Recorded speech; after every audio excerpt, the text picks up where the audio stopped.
আসসালামু আলাইকুম, স্বাগত জানাচ্ছি আরটিভি রাতের সংবাদে। আপনাদের সাথে আছি আমি পারভিন মিতু।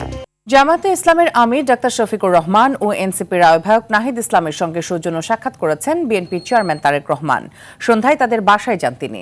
আলাপে সমসাময়িক রাজনৈতিক বিষয় উঠে আসে বলে জানান জামায়াতের নায়েবে আমির আব্দুল্লাহ মোহাম্মদ তাহের। আর এনসিপির সদস্য সচিব আক্তার হোসেন মনে করেন তারেক রহমানের শুভেচ্ছা বিনিময়ে রাজনৈতিক সংস্কৃতির পরিবর্তনের আভাস। আরও জানাচ্ছেন শামীম চৌধুরী। জনাব তারেক রহমান। নির্বাচন পরবর্তী সংবাদ সম্মেলনে তারেক রহমান বলেছিলেন, দেশকে এগিয়ে নিতে ঐক্যের কথা। পথ মত ভিন্ন হলেও একটি সুন্দর বাংলাদেশ বিনির্মাণে সব রাজনৈতিক দলকে পাশে চান বিএনপি প্রধান। দিয়েছিলেন এমন বার্তাও। আর কোনো অপশক্তি যাতে দেশে ফ্যাসিবাদ কায়েম করতে না পারে, দেশকে তাবেদার রাষ্ট্রে পরিণত করতে না পারে, এজন্য আমরা সকলে ইনশাআল্লাহ ঐক্যবদ্ধ থাকবো এবং থাকতে হবে। কথার সঙ্গে কাজেরও প্রমাণ দিলেন তারেক রহমান। রবিবার সন্ধ্যায় রাজধানীর বসুন্ধরায় জামায়াতে ইসলামীর আমির ডাক্তার শফিকুর রহমানের সঙ্গে দেখা করতে তার বাসায় যান। আলাপ করেন নির্বাচন পরবর্তী বিভিন্ন বিষয় নিয়ে। রাষ্ট্র পরিচালনায় সরকার এবং বিরোধী দল সমন্বিতভাবেই আমরা দেশের জন্য কল্যাণমূলক কাজ করতে পারব। আমরা এই ব্যাপারে একমত হয়েছি যে সকলে মিলে একসাথেই একটা কনস্ট্রাকটিভ ফিউচার আমরা গ্রহণ করতে পারবো, একটি নতুন বাংলাদেশ আমরা গঠন করতে পারবো এবং নিজেদের ভিতরে মৌলিক কোনো ঝামেল হলে আলোচনা ভিত্তিতে যাতে পজিটিভ একটা সমাধান আসতে পারে সেই সব বিষয়ে আমরা আলোচনা করেছি। পরে এনসিপি আহ্বায়ক নাহিদ ইসলামের বাসায়ও যান তারেক রহমান। কুশল বিনিময় করেন এনসিপি প্রধানের সঙ্গে। ৪২ মিনিটের এই সাক্ষাতেও আলাপ করেন দেশ ও দেশের মানুষকে নিয়ে। এই দেশটাকে এগিয়ে নিয়ে যাওয়ার জন্য কৃষিক্ষেত্র, শিক্ষা, শিল্প, বাণিজ্য এবং অন্যান্য যে বিষয়গুলো রয়েছে সেই বিষয়গুলোতে আমরা কিভাবে পারস্পরিক সম্পর্কের ভিত্তিতে পলিসি ডায়ালগের মধ্য দিয়ে বাংলাদেশ রাষ্ট্রটিকে সামনের দিকে অগ্রসর করতে পারি, সেই বিষয়গুলো নিয়ে আমাদের কথা হয়েছে। বিরোধী জোটের দুই শীর্ষ নেতার সঙ্গে দেশের ভাবী প্রধানমন্ত্রীর এ সৌজন্য সাক্ষাৎ দেশের রাজনৈতিক সংস্কৃতিতে এক নতুন মাইলফলক বলছেন দলগুলোর নেতারা। শামীম চৌধুরী, আরটিভি, ঢাকা। মঙ্গলবার সকাল 10টায় জাতীয় সংসদ ভবনেই শপথ নেবেন নতুন সংসদ সদস্যরা। একই দিন বিকেল 4টায় সংসদের দক্ষিণ প্লাজায় শপথ নেবেন মন্ত্রিসভার সদস্যরা। সচিবালয়ে এমনটি জানিয়েছেন আইন উপদেষ্টা ডক্টর আসিফ নজরুল। জানান, এমপিদের শপথ পড়াবেন প্রধান নির্বাচন কমিশনার আর মন্ত্রী পরিষদের সদস্যদের পড়াবেন রাষ্ট্রপতি। অনুষ্ঠানে ভারত, চীন, পাকিস্তান সহ 13 দেশের সরকার প্রধানকে আমন্ত্রণ জানানো হয়েছে। বিস্তারিত বিল্লাল হোসেনের রিপোর্টে। ত্রয়োদশ জাতীয় সংসদ নির্বাচনের সংখ্যাগরিষ্ঠতা অর্জন করে এককভাবে সরকার গঠন করতে যাচ্ছে বিএনপি। নতুন সরকারের শপথের সব ধরনের প্রস্তুতি নিচ্ছে অন্তর্বর্তী সরকার। বিএনপির একমাত্র রেকর্ড আছে, বিএনপির একমাত্র অভিজ্ঞতা আছে কিভাবে দেশকে সঠিকভাবে পরিচালিত করতে হয়। সচিবালয় আইন উপদেষ্টা জানান, মঙ্গলবার সকাল 10টায় জাতীয় সংসদ ভবনে শপথ হলে সংসদ সদস্যদের শপথ অনুষ্ঠিত হবে। বিকাল 4টায় দক্ষিণ প্লাজায় শপথ নেবেন মন্ত্রিসভার সদস্যরা। মঙ্গলবার দিন সকাল 10টার সময় সংসদ সদস্যদের শপথ হচ্ছে। আর এরপর পরই বিএনপি থেকে আমাদের জানানো হয়েছে যে ওনারা ওইখানে বসেই ওই শপথের পরপরই ওনাদের সংসদীয় দলের যে প্রধান তাকে নির্বাচিত করবেন, হয়তো 11:30-12টার দিকে।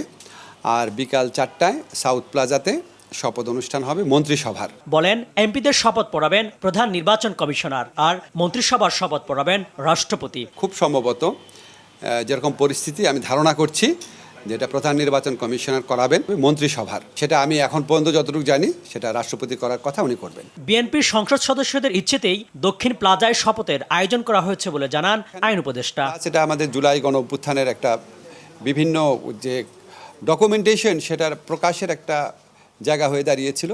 তো এটা সবকিছু বিবেচনা করে ওনারা অভিপ্রায় ব্যক্ত করেছেন, আমরা সেটা অনুযায়ী আয়োজন করব। আমাদের সময় এদিকে পরিবেশ উপদেষ্টা সৈয়দা রিজওয়ানা হাসান বলেন, শপথ অনুষ্ঠানে সার্কভুক্ত দেশগুলোর পররাষ্ট্রমন্ত্রীদের আমন্ত্রণ জানানো হয়েছে।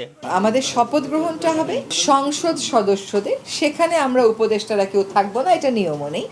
বিকেল 4টায় যখন মন্ত্রী পরিষদের শপথটা হবে সেখানে আমরা সকলেই যাব। 7টি সার্ক দেশ থেকেই প্রতিনিধিত্বের জন্য আমন্ত্রণ পাঠানো হয়েছে। এর বাইরে আর কোনো কিছু আমাদের সরকারি পর্যায়ে জানা নেই। বিল্লাল হোসেন, আরটিভি, ঢাকা। এদিকে সংসদ ভবনের দক্ষিণ প্লাজায় মঙ্গলবারের শপথ অনুষ্ঠান ঘিরে জোরে সোরে চলছে প্রস্তুতি। এদিকে সংবিধান অনুযায়ী সংসদ সদস্যদের শপথ বাক্য স্পিকারের পড়ানোর কথা থাকলেও এবার পড়াবেন প্রধান নির্বাচন কমিশনার। এতে সাংবিধানিক জটিলতা তৈরি হবে কিনা তা নিয়ে চলছে নানা আলোচনা। জিএম মাহমুদের রিপোর্ট। এই প্রথম প্রথা ভেঙে বঙ্গভবনের দরবার হলের পরিবর্তে জাতীয় সংসদ ভবনের দক্ষিণ প্লাজায় হবে মন্ত্রিসভার শপথ গ্রহণ। চলছে সর্বাত্মক প্রস্তুতি। সংসদ সদস্যদের শপথ পড়াবেন প্রধান নির্বাচন কমিশনার এএমএম নাসির উদ্দিন। সংবিধান অনুযায়ী প্রধানমন্ত্রী ও মন্ত্রিসভার সদস্যদের শপথ পড়াবেন রাষ্ট্রপতি। সিইসির শপথ পড়ানোতে সাংবিধানিক কোনো জটিলতা আছে কিনা ব্যাখ্যা দেন আইনজীবী ডক্টর শরীফ ভুইয়া। আমি মনে করি এটা গ্রহণযোগ্য সিদ্ধান্ত, কারণ 148 অনুচ্ছেদে এটা আছে যে স্পিকার বা তার মনোনীত ব্যক্তি যদি শপথ পড়াতে অপারগ হন তাহলে প্রধান নির্বাচন কমিশনার সংসদ সদস্যদের শপথ পড়াতে পারেন। যদিও এই শপথ সংসদ ভবনের দক্ষিণ প্লাজায় অনুষ্ঠিত হওয়ার কারণ জানিয়েছেন অন্তর্বর্তী সরকারের আইন উপদেষ্টা আসিফ নজরুল। অনেক স্মৃতি জড়িত আছে এখানে, প্লাস এটা আমাদের জুলাই গণ অভ্যুত্থানের একটা বিভিন্ন যে ডকুমেন্টেশন সেটার প্রকাশের একটা জায়গা হয়ে দাঁড়িয়েছিল। তো এটা সব কিছু বিবেচনা করে, হয়তো সব কিছু বিবেচনা করে ওনারা অভিপ্রায় ব্যক্ত করেছেন, আমরা সেটা অনুযায়ী আয়োজন করছি। তবে এই শপথ প্রধান উপদেষ্টাও পড়াতে পারতেন এবং সেটা আরও সিম্বলিক হতো বলে মনে করেন এই আইনজীবী। গত 1.5 বছর ধরে অনেক গুরুত্বপূর্ণ কাজ উনি করেছেন সংস্কারের বিষয়ে, বিচারের বিষয়ে, এবং সর্বোপরি এত গ্রহণযোগ্য, এত সুন্দর একটা নির্বাচন করেছেন। কাজেই উনি বিপ্লবকে ধারণ করছিলেন, জাতীয় ঐক্যকে ধারণ করছিলেন এবং এত গুরুত্বপূর্ণ কাজ করেছেন, সেই হিসাবে উনি এই শপথটা পড়াতে পারতেন। সবকিছু মিলিয়ে নতুন সরকার জুলাই সনদ বাস্তবায়ন সহ গণ অভ্যুত্থানের আকাঙ্ক্ষা পূরণ করবে এবং সমৃদ্ধ দেশ গঠনে কার্যকরী ভূমিকা রাখবে, এমনটাই প্রত্যাশা সবার। GM Mahmud, RTV, Dhaka. নির্বাচনে অসঙ্গতি ও প্রতিহিংসামূলক হামলা ভাঙচুরের প্রতিবাদে আগামীকাল সোমবার বিকেলে বায়তুল মোকাররম থেকে বিক্ষোভ মিছিল করবে 11 দলীয় জোট। দুপুরে রাজধানীর আগারগাঁও নির্বাচন ভবনে এক ব্রিফিংয়ে এ তথ্য জানায় জামায়াতে ইসলামী। তবে এসব অভিযোগ সত্য নয় বলে দাবি করেছেন নির্বাচন কমিশনার আনোয়ারুল ইসলাম। আরও জানাচ্ছেন শাকিলা করিম। গেল শুক্রবার বেলা 3টায় ঘোষণা করা হয় ত্রয়োদশ জাতীয় সংসদ নির্বাচনের চূড়ান্ত ফলাফল। সেদিন রাতেই প্রকাশ করা হয় গেজেট। রোববার নির্বাচনের ফল প্রকাশের ক্ষেত্রে জালিয়াতি করে অন্তত 32টি আসনে অল্প ব্যবধানে 11 দলীয় জোটের প্রার্থীদের হারিয়ে দেওয়া হয়েছে বলে ইসিতে অভিযোগ দিয়েছে জামায়াত নেতৃত্বাধীন জোটটি। এখানে জাল ভোট হয়েছে প্রচুর, কালো টাকার ছড়াছড়ি হয়েছে। 4টা 20-এর মধ্যে যে রেজাল্টটা রেকর্ড আমরা পেয়েছি, পরে পূর্ণাঙ্গ রেজাল্ট হওয়ার পরে দেখা যাচ্ছে সেই সেম কেন্দ্রে অস্বাভাবিকভাবে ভোট কাস্টিং দেখানো হয়েছে। তড়িঘড়ি করে গেজেট প্রকাশ করা হয়েছে বলে অভিযোগ করে জামায়াতে ইসলামীর সহকারী secretary general AHM Hamidur Rahman Azad বলেছেন, আইনি প্রক্রিয়ায় যাবে তাদের জোট। 12 তারিখ ইলেকশন হয়েছে, 13 তারিখ রাত 11টায় গেজেট প্রকাশ হয়েছে। তাহলে একটা লোক পঞ্চগড় থেকে, টেকনাফ থেকে, কুতুবদিয়া থেকে এসে আবার 13 তারিখ কমপ্লেন দায়ের করতে পারেন নাই। তবে অভিযোগ অস্বীকার করে নির্বাচন কমিশনার আনোয়ারুল ইসলাম সরকার বলেন, নিয়ম মেনেই প্রাপ্ত ফলের ভিত্তিতে গেজেট প্রকাশ হয়েছে। আইন তাদেরকে এই সুযোগ দিয়েছে যে যদি নির্বাচন সংশ্লিষ্ট কোনো অভিযোগ থাকে, তারা সেটি যদি মাননীয় হাইকোর্টে যদি শরণাপন্ন হন, সেই অনুযায়ী সিদ্ধান্ত পাবেন তারা। এদিকে নির্বাচনে অনিয়মের প্রতিবাদে সোমবার বিকেল 4:30টায় বায়তুল মোকাররম থেকে বিক্ষোভ মিছিল করবে 11 দলীয় জোট। শাকিলা করিম, RTV, ঢাকা। সংস্কারের জন্য যে গণভোট হয়েছে আগামী সরকারকে তার পুরোটাই মানতে হবে বলে মন্তব্য করেছেন জামায়াতে ইসলামের আমির ডাক্তার শফিকুর রহমান। দুপুরে কিশোরগঞ্জের করিমগঞ্জের বলিখলা ঘাটে সাংবাদিকদের এক প্রশ্নের জবাবে তিনি বলেন, কোনো খণ্ডিত বাস্তবায়ন দেখতে চায় না। সংসদে বিরোধী দলীয় নেতার দায়িত্ব কেমন হবে এই প্রশ্নে আমির বলেন, জনগণের উপর যে কোনো প্রকার অবিচার হলে বিরোধী দল হিসেবে প্রতিবাদ করা হবে। এর আগে জেলা নির্বাচনী জনসভায় নিহত 2 জামাত কর্মীর কবর জিয়ারত করেছেন দলটির আমির।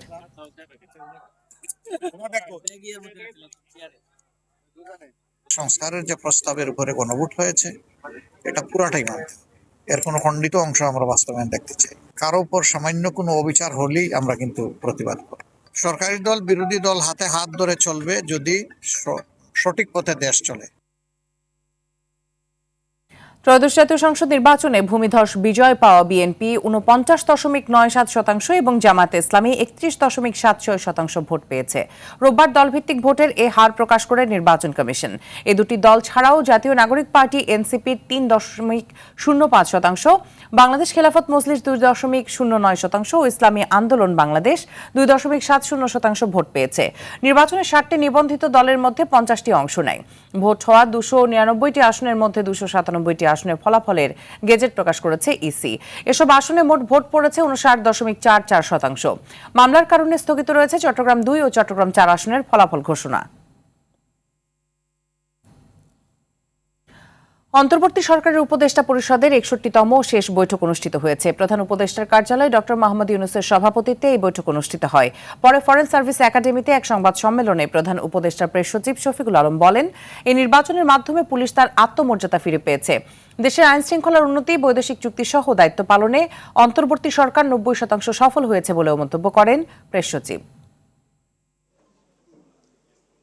পুলিশের কনফিডেন্স লো, পুলিশকে দিয়ে কি আদৌ আমরা একটা ভালো ইলেকশন দেখতে পাবো কিনা, এই ধরনের আলাপটা ছিল। কিন্তু আপনারা দেখেছেন যে তারা যথেষ্ট ভালো রোল প্লে করেছে। একটা ভঙ্গুর অর্থনীতিকে ঠিক করা, দেশে পিস অ্যান্ড স্ট্যাবিলিটি আনা। আপনি জানেন কি বাংলাদেশ অগাস্ট 5-এ একটা যুদ্ধোত্তর পরিস্থিতির মধ্যে ছিল। দেশে একটা অরাজক একটা বাংলাদেশ খুব ইজিলি একটা ক্যাওসে ডিসেন্ড করতে পারত, সেগুলোকে প্রতিহত করা হয়েছে। পবিত্র মাহে রমজান উপলক্ষে দেশবাসী সহ বিশ্ব মুসলিম উম্মাহকে শুভেচ্ছা জানিয়েছেন প্রধান উপদেষ্টা প্রফেসর মোহাম্মদ ইউনূস। রমজান আত্মসংযম, ত্যাগ, সহমর্মিতা ও আত্মশুদ্ধির মাস উল্লেখ করে প্রধান উপদেষ্টা তার বার্তায় জানায়, সিয়াম দান সদকা ও ইবাদতের মাধ্যমে নৈতিকতা, সত্যনিষ্ঠা ও মানবিকতার শিক্ষা দেয়।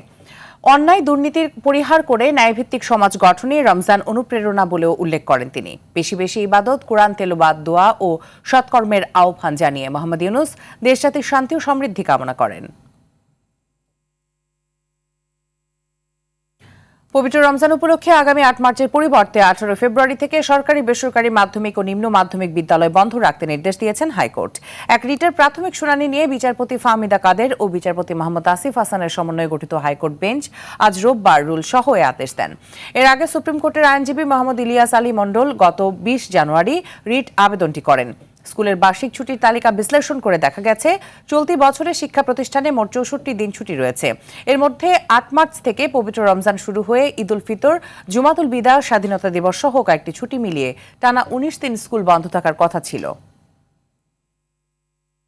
নোয়াখালীর হাতিয়ায় শাপলাকলি প্রতীকে ভোট দেওয়ার অভিযোগে নারীকে ধর্ষণের ঘটনাটি প্রোপাগান্ডা বলে জানিয়েছে পুলিশ। শনিবার রাত 10টায় বিষয়টি নিশ্চিত করেন হাতিয়া সার্কেলের সহকারী পুলিশ সুপার আনোয়ারুল হোসেন। এর আগে দুপুরে নোয়াখালী 250 শয্যা হাসপাতালে চিকিৎসা নিতে গিয়ে ধর্ষণের অভিযোগ করেন ওই নারী। এই বিষয়ে নোয়াখালীর অতিরিক্ত পুলিশ সুপার আবু তোয়েব মোহাম্মদ আরিফ হোসেন জানান, পুলিশি তদন্তে ভাইরাল হওয়া নারী ধর্ষণের বিষয়টির সত্যতা মেলেনি। এদিকে নির্বাচনের পরে বিএনপি নেতাকর্মীদের উপর হামলার ঘটনা আড়াল করতেই পরিকল্পিতভাবে ধর্ষণের নাটক সাজানো হয়েছে বলে দাবি উপজেলা বিএনপির।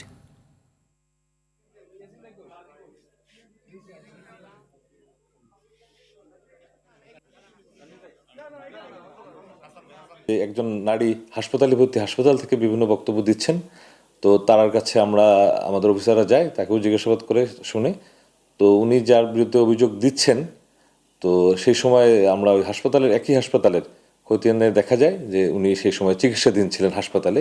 নির্বাচন পরবর্তীতে প্রায় আমাদের দলীয় 5 শতাধিক নেতাকর্মীদের বাড়িতে লুণ্ঠন এবং অগ্নিসংযোগের ঘটনা ঘটে। আমার মনে হচ্ছে এই ঘটনাটাকে ধামাচাপা দেওয়ার জন্য এই ধরনের ধর্ষণ নাটক মঞ্চস্থ করা হয়েছে। জাতীয় সংসদ নির্বাচন উপলক্ষে সরকারের ঘোষিত টানা 4 দিনের ছুটি শেষে রাজধানীমুখী হয়েছেন কর্মজীবী, পেশাজীবী ও শ্রমজীবী মানুষ। সকাল থেকে দেশের বিভিন্ন জেলা থেকে ঢাকায় ফেরার পথে বাস, ট্রেন ও লঞ্চে দেখা গেছে উপচে পড়া ভিড়। মহাসড়কগুলোতেও রয়েছে বাড়তি যানবাহনের চাপ। বিস্তারিত মুনতাসির মামুনের প্রতিবেদনে। ছুটি শেষে আবারও কর্মব্যস্ত রাজধানীতে ফিরেছে হাজারো মানুষ। রাজধানী কমলাপুর রেলওয়ে স্টেশন ঘুরে দেখা গেছে সকাল থেকেই একের পর এক ট্রেন এসে পৌঁছাচ্ছে যাত্রীটা পরিপূর্ণ হয়ে। প্ল্যাটফর্ম জুড়ে ছিল উপচে পড়া ভিড়। অনেকেই পরিবার নিয়ে ফিরছেন কর্মস্থলে। প্রশাসনের পক্ষ থেকে জানানো হয়েছে পরিস্থিতি স্বাভাবিক রাখতে এবং যানজট নিয়ন্ত্রণে অতিরিক্ত আইন শৃঙ্খলা বাহিনী মোতায়েন রয়েছে। হ্যাঁ, অবশ্যই ভোটাধিকার নিজের আমার পছন্দের প্রার্থীকে আমি ভোট দিয়েছি, আমার পরিবারের সবাই ভোট দিয়েছে। খুব ভালো লাগছে, ভোট দেওয়ার জন্য গিয়েছিলাম। ঈদে যেভাবে মানুষ আনন্দ করার জন্য বাড়িতে যায়, ওই মানসিকতা নিয়ে গেলাম। ওভাবে খুব ভালোভাবে ভোট দিয়ে আবার ফিরে আসছি। না, এই যে অনেক বছর পরে উৎসব মুখর পরিবেশে সবাই বাড়িতে গেছে ভোট দিতে, ঈদের আগেই আবার অন্যরকম আরেকটা ঈদের মতোই ফিলিংস হয়েছে, তো সব মিলাই ভালো লাগছে এটাই। ছুটি শেষে রাজধানী কর্মব্যস্ততা ফিরতে শুরু করেছে। আগামীকাল থেকে অফিস আদালত খুলে গেলে এ চাপ আরও বাড়তে পারে বলে ধারণা সংশ্লিষ্টদের। ইতিমধ্যেই জাতীয় সংসদ নির্বাচন সম্পন্ন হয়েছে, তো যারা ভোট প্রদানের উদ্দেশ্যে যার যার গন্তব্যে ভ্রমণ করেছেন, এখন তারা আবার ফেরত যাত্রায় ভ্রমণ করছেন, ঢাকা আগমন করছেন যার যার কর্মস্থলে যোগদান করার জন্য। তো নির্বাচনের একদিন পরে থেকে